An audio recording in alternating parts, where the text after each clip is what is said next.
आज हम बात करेंगे 10 तरीके पैसे सेव करने के। हम डिसीजन लेते हैं कि आज से मैं इतने पैसे बचाऊंगा या इस तरीके से मैं सेविंग प्लान करूंगा, बट ये हो नहीं पाता। क्यों? क्योंकि इसमें सबसे इम्पॉर्टेंट चीज़ जो मिस कर देते हैं लोग वो है ट्रैक योर एक्सपेंस। अपने खर्चों को देखें। मैं आपको बताऊं, अभी 2 महीने पहले की बात है। मैंने क्या किया, मैंने एक्सपेंस पे ध्यान देना थोड़ा सा बंद कर दिया। बिजी हो गई थी बहुत ज़्यादा, एक्सपेंस पे ध्यान नहीं दिया। मुझे पता चला जहाँ घर के खर्चे 10,000 में हो सकते थे वहाँ वो 30,000 तक पहुँच गए। क्यों? खर्चे बढ़ गए, एक्सपेंसेस बढ़ गए और मैंने ट्रैक नहीं किया। अगर आप एक्सपेंस पे ध्यान नहीं देंगे, अपने खर्चों का हिसाब नहीं रखेंगे, तो आपके पास पैसा कभी नहीं बचेगा। क्योंकि पैसा बचाना पड़ता है। ऐसा नहीं हो सकता कि पैसा ऑटोमेटिकली बचे। आपको पैसे के लिए काम करना पड़ेगा, पैसे को बचाना पड़ेगा। इसलिए आपको अपने जितने भी खर्चे हो रहे हैं उनका हिसाब रखना पड़ेगा। इसमें आप अपनी फैमिली का सपोर्ट ले सकते हैं कि वो आपको सपोर्ट करें। कहाँ कहाँ खर्चा लग रहा है, कहाँ कहाँ पैसे जा रहे हैं, क्या क्या चीज़ें हो रही है, वो उसमें आपकी सपोर्ट करें। आपको अपने खर्चों को जितना हो सके उतना ट्रैक करना होगा, उनका हिसाब रखना होगा। जब आप खर्चों का हिसाब रखोगे तो आप थोड़ी बहुत बचत उसी में से ही कर पाओगे। फिर आता है इसमें आपको कैश यूज़ करना है। अब देखिए, यूपीआई का जब से टाइम आ चुका है, ये पेटीएम, गूगल पे जब से यूज़ होने लगे हैं ना, दुनिया जितनी कैशलेस हो चुकी है उतनी ही बहुत ज़्यादा लोगों के पैसे ख़त्म होने लगे हैं। क्यों? जब नंबर की ट्रांजैक्शन होती है, जैसे कि हम दुकान पर गए, हमने स्कैन किया और हमें लगा कि 100 रुपये ही तो हैं, 100 रुपये लिखे और यहाँ से नंबर उठ के दूसरी जगह अकाउंट में नंबर चले गए, ठीक है, या 100 रुपये यहाँ से वहाँ चले गए। अब हमें पता ही नहीं लगा, फ़र्क नहीं पड़ा। बट आप 1 से 2 दिन कैश यूज़ करके देखिए, आपको फ़र्क पड़ेगा। जहाँ आप 100 रुपये, 500 रुपये, 1000 रुपये यूँ ही खर्च कर देते हैं, वहाँ आपको पता चलेगा कि मैं अगर मेरे पास कैश में है तो बहुत मुश्किल है देना, बहुत मुश्किल है खर्च करना। इसलिए आप ज़्यादा से ज़्यादा पैसों को कैश में इस्तेमाल करें। इस यूपीआई सिस्टम को बंद कर दें या लिमिटेड समय के लिए इस्तेमाल करें। डिपेंड मत हो जाइए। बहुत से ऐसे लोग हैं जिन्होंने यूपीआई के चलते कैश रखना बिल्कुल बंद कर दिया। वो चाहे ऑटो में हो या छोटी नीचे दुकान से कुछ लेकर आना हो या कुछ भी, उनको छोटे से मोटे खर्चे कुछ भी करने हो, वो सब यूपीआई का इस्तेमाल करते हैं। कैश रखना, ये समझिए घर में कैश है ही नहीं। बहुत सारी दुकानें ऐसी हैं जो कैश लेती हैं, राइट, बट यूपीआई की वजह से उनकी मजबूरी है कि वो भी यूपीआई इस्तेमाल करते हैं और ये ट्रैक ऐसे ही घूमता चला जाता है। आपका पैसा इसलिए ज़्यादा खर्च होता है क्योंकि यूपीआई की वजह से हमारे लिए ट्रैक करना मुश्किल हो जाता है। मैं आपको बताती हूँ, कुछ समय पहले की बात है, मेरे अकाउंट में 6 से 7 हज़ार रुपये थे। मेरे पास 2 से 3 अकाउंट है तो मैं एक अकाउंट में थोड़े कम पैसे रखती हूँ, तो उसमें 6 से 7 हज़ार रुपये थे। मुझे ऐसा लगा कि अभी तो इसमें पैसे हैं तो कोई दिक्कत वाली बात नहीं है। मैं शॉपिंग करने गई, शॉपिंग करते ही करते मुझे लगा ये मैं ये भी ले लेती हूँ, ये भी ले लेती हूँ। 100-500 रुपये की ट्रांजैक्शन होती चली जा रही थी यूपीआई के थ्रू और मुझे लगा कि सारी चीज़ें आ जाएंगी और पैसा मेरे पास बचेगा। मगर ऐसा नहीं हुआ। जब मैंने देखा तो लगभग मैं 6,000 रुपये खर्च कर चुकी थी, मतलब कि मात्र 1,500 रुपये ही मेरे पास बचे हुए थे। और मुझे उस दौरान महसूस ही नहीं हुआ क्योंकि मुझे ऐसा लगा कि मुश्किल से 4 से 5 हज़ार रुपये खर्च हुए होंगे, लगभग 2-2.5 हज़ार रुपये मेरे पास बचेंगे। बट ऐसा नहीं हुआ क्योंकि यही डेली ज़िंदगी में होता है। अगर मैं कैश देती तो मुझे पता चलता कि मैंने ज़्यादा पैसे दे दिए, 500 रुपये उधर दिए, 1,000 रुपये उधर दिए, तो मुझे पता चलता। बट यूपीआई ट्रांजेक्शन की वजह से मुझे वो फील ही नहीं हुआ। कई बार ऐसा होता है कि हम इन सारी चीज़ों को देखते ही नहीं हैं, बट आपको अगर पैसे बचाना है तो आपको देखना पड़ेगा, ध्यान रखना पड़ेगा, जिससे कि आप चीज़ों को ट्रैक कर पाए, सही तरीके से बढ़ा पाए। फिर आता है अपना बजट मेंटेन करें पैसा बचाने के लिए। बजट मेंटेन का मतलब आपको एग्जैक्टली लिखना पड़ेगा कि मेरा 7,000 रुपये, 6,000 रुपये या जितना भी आपका रेंट जाता है, चाहे वो 15-20 हज़ार रुपये क्यों ना हो, इतना मेरा रेंट जाता है, इतने पैसों में मेरा घर का खाना आता है, इतने पैसों में मेडिकल में जाता है। हर जगह आपको एग्जैक्टली अमाउंट के साथ साथ वो किस लिए खर्च हो रहा है वो भी लिखना पड़ेगा। और लास्ट में आप कितने पैसे बचा पा रहे हैं। आप अपनी इनकम में से, अपनी सैलरी में से माइनस करेंगे अपने एक्सपेंसेस तो आएगा, राइट। बट बहुत सारे लोगों के साथ क्या होता है, उनकी सैलरी के बराबर ही उनके एक्सपेंसेस होते हैं, जिसकी वजह से एक प्रॉब्लम आती है। एक प्रॉब्लम ये आती है कि उन्हें पता ही नहीं चलता कि सेविंग हो भी रही है या नहीं हो रही है। अब सेविंग करने के लिए आपको इसमें एक चीज़ करनी पड़ेगी, उसको आपको ध्यान रखना पड़ेगा कि पहले अपनी सैलरी में से अपनी सेविंग्स आपको माइनस कर देनी है और फिर आपको एक्सपेंसेस करने हैं। मतलब कि अगर आपने सेविंग के लिए 2 से 3 हज़ार या जितनी भी अमाउंट सोची है वो आपको पहले निकाल लेनी है, उसके बाद आपको अपने सारे एक्सपेंसेस करने हैं। वरना आपके पास सिर्फ एक, ये कह सकते हैं, गिल्ट के अलावा कुछ नहीं बचेगा, क्योंकि पैसा सेव नहीं हो रहा होगा। और अक्सर मैंने देखा है कि लोग इस चीज़ को लेकर परेशान रहते हैं, और आप चाहते हो कि परेशानी आपको ना हो, तो ये चीज़ें आपको करनी पड़ेगी। बजट मेंटेन करना पड़ेगा। 1 से 2 बार में दिक्कत होगी, परेशानी होगी, समझ नहीं आएगा कैसे करना है। अगर आप चाहते हो कि आप समझो बजट को मेंटेन कैसे करना है, कैसे आप सेविंग के जो अलग अलग पॉइंट है उनको समझ के सेविंग बढ़ा सकते हैं। आप चाहते हैं कि आपको इन्वेस्टमेंट एग्जैक्टली मैं बताऊं कहाँ कहाँ करनी चाहिए, राइट। इतना ही नहीं, आप अलग अलग तरीके से पैसा कमाना चाहते हैं, तो ये सब पॉसिबल है बूस्ट योर फाइनेंस के साथ। अभी तक बहुत सारे लोग इसके अंदर इनरोल कर चुके हैं। अभी बहुत सारे लोग सीख चुके हैं कैसे अपनी आर्थिक स्थिति को मजबूत किया जाता है, किस तरीके से लोगों ने अपनी आर्थिक स्थिति को मजबूत किया है, वो आप भी सीख सकते हैं बूस्ट ऑफ फाइनेंस लेने के बाद। इसमें आपका एक 1-to-1 सेशन होता है मेरे साथ, जिसमें मैं आपको एग्जैक्टली बताती हूँ कि क्या चीज़ें आपको करनी चाहिए और क्या चीज़ें आपको नहीं करनी चाहिए। अगर सब आपको ये सीखना है तो डिस्क्रिप्शन में लिंक है, जाकर क्लिक करें और हाँ, उसको इनरोल करें, क्योंकि ऐसी 1-to-1 अपॉर्चुनिटी आप बिल्कुल भी मिस ना करें। बहुत सारे ले चुके हैं लोग, अभी तक बहुत छोटी अमाउंट है, तो आप मिस ना करें। आगे बढ़ते हैं। देखिए, जब ये सारी चीज़ें हमने कर ली है, हमने कहीं ना कहीं बजट को ट्रैक करना सीखा है और पैसे को हम बचाना चाहते हैं, फिर इसमें आता है नो फास्ट फूड। बहुत सारे लोगों को फास्ट फूड खाने की बहुत गलत आदत होती है। देखिए, ये हेल्थ से रिलेटेड भी है और कहीं ना कहीं ये आपकी जो आपका बजट है उसको भी ख़राब कर देती है। हेल्थ तो आपकी ख़राब हो ही रही है, क्योंकि फास्ट फूड में बहुत सारी चीज़ें ऐसी होती हैं जो आपकी बॉडी को अंदर से ख़राब करती हैं, बट वो आपके फाइनेंशियली बैकग्राउंड को भी ख़राब करती है। क्यों? क्योंकि आपको हैबिट आ जाती है हर दूसरे तीसरे दिन बाहर से खाना, हर दूसरे तीसरे दिन बाहर जाना। मेरे को ये बहुत गंदी हैबिट आ चुकी थी, मुझे हर दिन फास्ट फूड खाने की हैबिट लगी थी। हर दिन मैं बाहर जाती थी और फास्ट फूड ज़रूर खाती थी, चाहे वो चाउमीन हो, पिज़्ज़ा हो, बर्गर हो, मोमो हो, कुछ भी हो। आजकल ये बहुत लोगों के अंदर हैबिट आ चुकी है।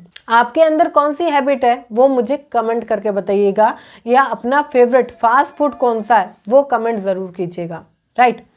फिर क्या होता है, मुझे वो गलत हैबिट आ जाती है जिसकी वजह से मैं रोज़ के 100 रुपये, 150 रुपये, 200 रुपये तक खर्च कर देती थी। कभी कभी 300-400 रुपये भी खर्च हो जाया करते थे। देखिए, अगर हम इसको लगाते हैं कि 100 रुपये से महीने के 3,000 रुपये होते हैं, 300 रुपये से महीने के 9,000 रुपये होते हैं, और 400 रुपये से महीने के कितने होते हैं वो आप कमेंट कर सकते हैं, राइट। जब मैंने इस चीज़ को देखा तो मुझे पता चला कि मेरा जो अगर मैं पैसा सेव कर दूं, अगर मैं 100 रुपये खर्च कर रही हूँ फास्ट फूड पे और मैं 100 रुपये सेव कर दूं तो पैसा बचेगा, बट मैं खर्च कर रही हूँ, ख़राब कर रही हूँ। मैंने इसलिए फास्ट फूड खाना अवॉइड कर दिया, जिससे कि मेरी हेल्थ भी सेफ हो जाएगी और मेरी वेल्थ भी सेफ हो जाएगी, राइट। मैंने सोचा क्यों ना इस पैसे को बचाया जाए। कभी कभी अच्छा लगता है, हफ्ते में या 15 दिन में अच्छा लगता है, बट डेली कुछ लोगों का हैबिट होती है। आपको अगर ऐसा लगता है तो आप सारी चीज़ों को प्लान कीजिए। देखिए, अगर आपको लगता है कि मेरा पैसा खर्च होता है ज़्यादा, कहाँ कहाँ आप ट्रैक करते हो, तो इसके साथ साथ आपको प्लानिंग करनी पड़ेगी शॉपिंग की।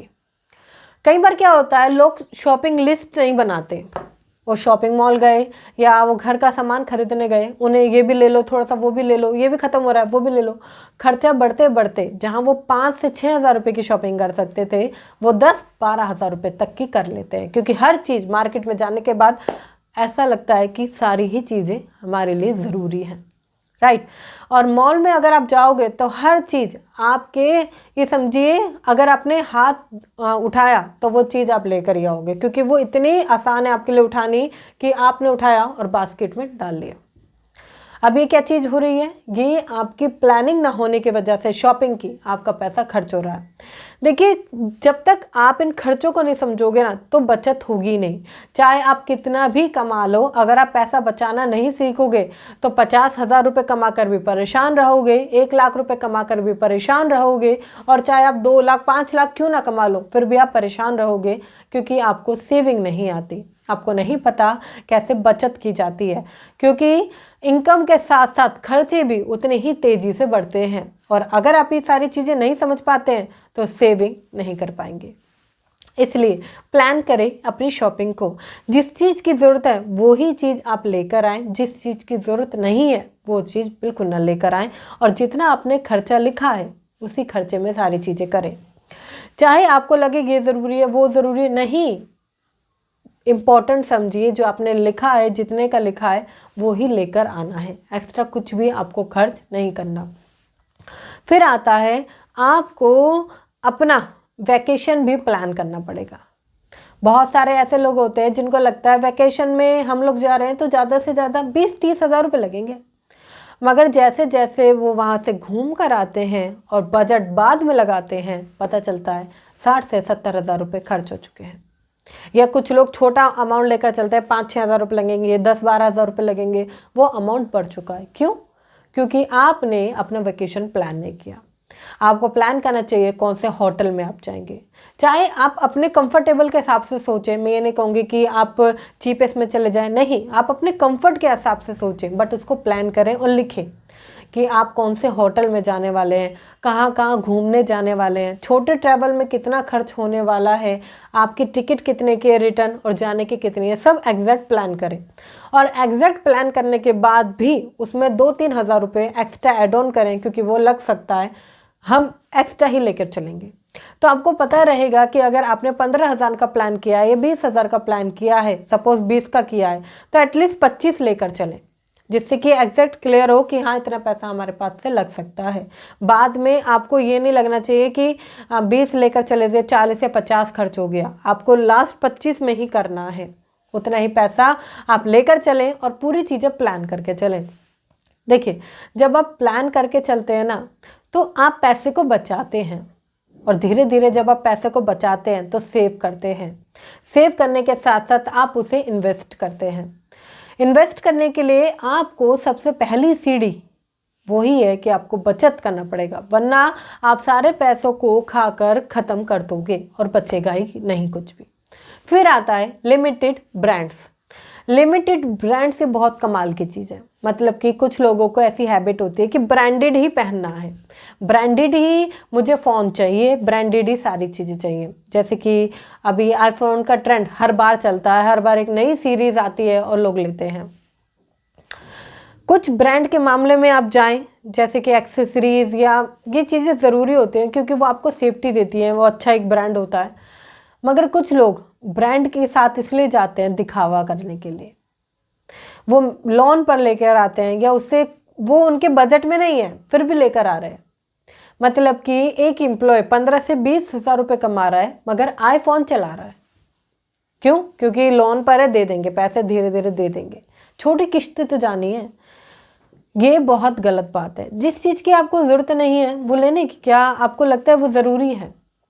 कुछ आप लिमिटेड ब्रांड्स के साथ जा सकते हैं। बहुत अच्छे अच्छे ऐसे भी ब्रांड हैं जो आपको इतना हाई फाई नहीं बट छोटे कम पैसों में आपको बहुत अच्छी चीज़ें दे सकते हैं। अब क्या होता है, हम दिखावे के चक्कर में या ये ब्रांड तो उसके पास भी है, उसके पास भी है, मेरे पास भी होना चाहिए, इन चीज़ों को सोचते हुए हम ब्रांड के साथ जाते हैं। आपको लिमिटेड ब्रांड का फॉर्मूला समझना पड़ेगा। अगर आप कम से कम चीज़ों पर जाएंगे ना तो आपको पता चलेगा हाँ ये चीज़ मेरे साथ सही हो रही है। फिर आता है आपका 100 रुपीज़ डेली आइडिया। इसमें आप 100 रुपये रोज़ सेव करते हैं। मैंने आपको पहले भी बताया था, मगर कुछ लोगों ने इम्प्लीमेंट नहीं करा होगा। मैं फिर भी आपको बता रही हूँ कि 100 रुपये डेली का प्लान करें। 100 रुपये जब आप डेली का प्लान करते हैं तो महीने के होते हैं 3,000 रुपये, सालाना होते हैं 36,000 रुपये, और आने वाले 5 साल के लिए आप प्लान करके और कैलकुलेट करके मुझे कमेंट कर सकते हैं। अब ये अमाउंट मात्र 100 रुपये से शुरू हुई थी, सालाना 36,000 रुपये तक आप बचाते हैं। एक चीज़ समझिए, शुरुआत चाहे छोटी हो मगर ये रिटर्न बहुत बड़ा देती है। लोगों को हैबिट ही नहीं है आज पैसा सेव करने की, खर्च करने की हैबिट है। आप कहो घूमने जाना है, चलो, अच्छा खाना है, चलो, ये लेकर आना है, चलो, वहाँ जाना है, चलो, हर जगह पैसा खर्च करने के लिए तैयार है मगर सेव करने के लिए तैयार नहीं है। अगर आप चाहते हो कि आपका कल सिक्योर हो जाए, आप चाहते हो कि आने वाले टाइम पर आप सफ़र ना करो, पैसे बचा रहे हो, तो प्लीज़ इन चीज़ों को समझो। आप 100 रुपये से शुरुआत करो। और हाँ, कुछ लोग हैं जो 200 रुपये से कर सकते हैं, 300 रुपये से कर सकते हैं, तो बहुत अच्छी बात है, क्योंकि 300 रुपये से महीने के 9,000 रुपये होते हैं और सालाना आप खुद मल्टीप्लाई कर सकते हैं। फिर आता है अनकंफर्टेबल सेविंग आइडिया। ये क्या चीज़ है? मतलब आपने अकाउंट में 2,050 रुपये रखे, अब क्या लगेगा आपको 50 रुपये, मतलब 50 रुपये और ऐड होने चाहिए, ठीक है, वो 2,100 रुपये हो जाएंगे। फिर आपको लगेगा 2,500 हो जाना चाहिए, फिर आप 2,500 कर दोगे उसे, मगर आप उसे अनकंफर्टेबल रखें, मतलब कि कुछ ना कुछ अमाउंट उसमें कम बढ़ती रखें, क्योंकि ये ऐसा लगता है अभी 2,500 हो गए, 500 और होते ही 3,000 हो जाएंगे, आप उसमें 3,100 कर दें, फिर आपको लगेगा कि 500 होते ही, मतलब 400-500 होते ही 3,500 हो जाएंगे, तो उसमें आप 3,600 रुपये कर दें, फिर 400 कर दें। इस तरीके से आप अनकंफर्टेबल सेविंग जब करते हैं तो पैसा बढ़ता है, और एक बार पैसा बढ़ते हुए देखना, उसका कहीं ना कहीं माइंड में डोपामिन रिलीज होता है कि ये बहुत बढ़िया हम काम कर रहे हैं, राइट। लास्ट आता है पैसे से रिलेटेड स्किल सीखें, राइट। यहाँ पर आप पैसा एक तरीके से सेव ही कर रहे हैं। क्यों? यहाँ पर जब आप अपनी लर्निंग्स पर इन्वेस्ट करते हैं तो धीरे धीरे आप पैसे को ग्रो करते हैं, 100 से 200, 200 से 300 और 400 तक कर सकते हैं। बस आपको सीखना है, और आपने वीडियो देखी है, और जिन लोगों ने बूस्ट योर फाइनेंस में इनरोल किया है वो लोग सीख रहे हैं।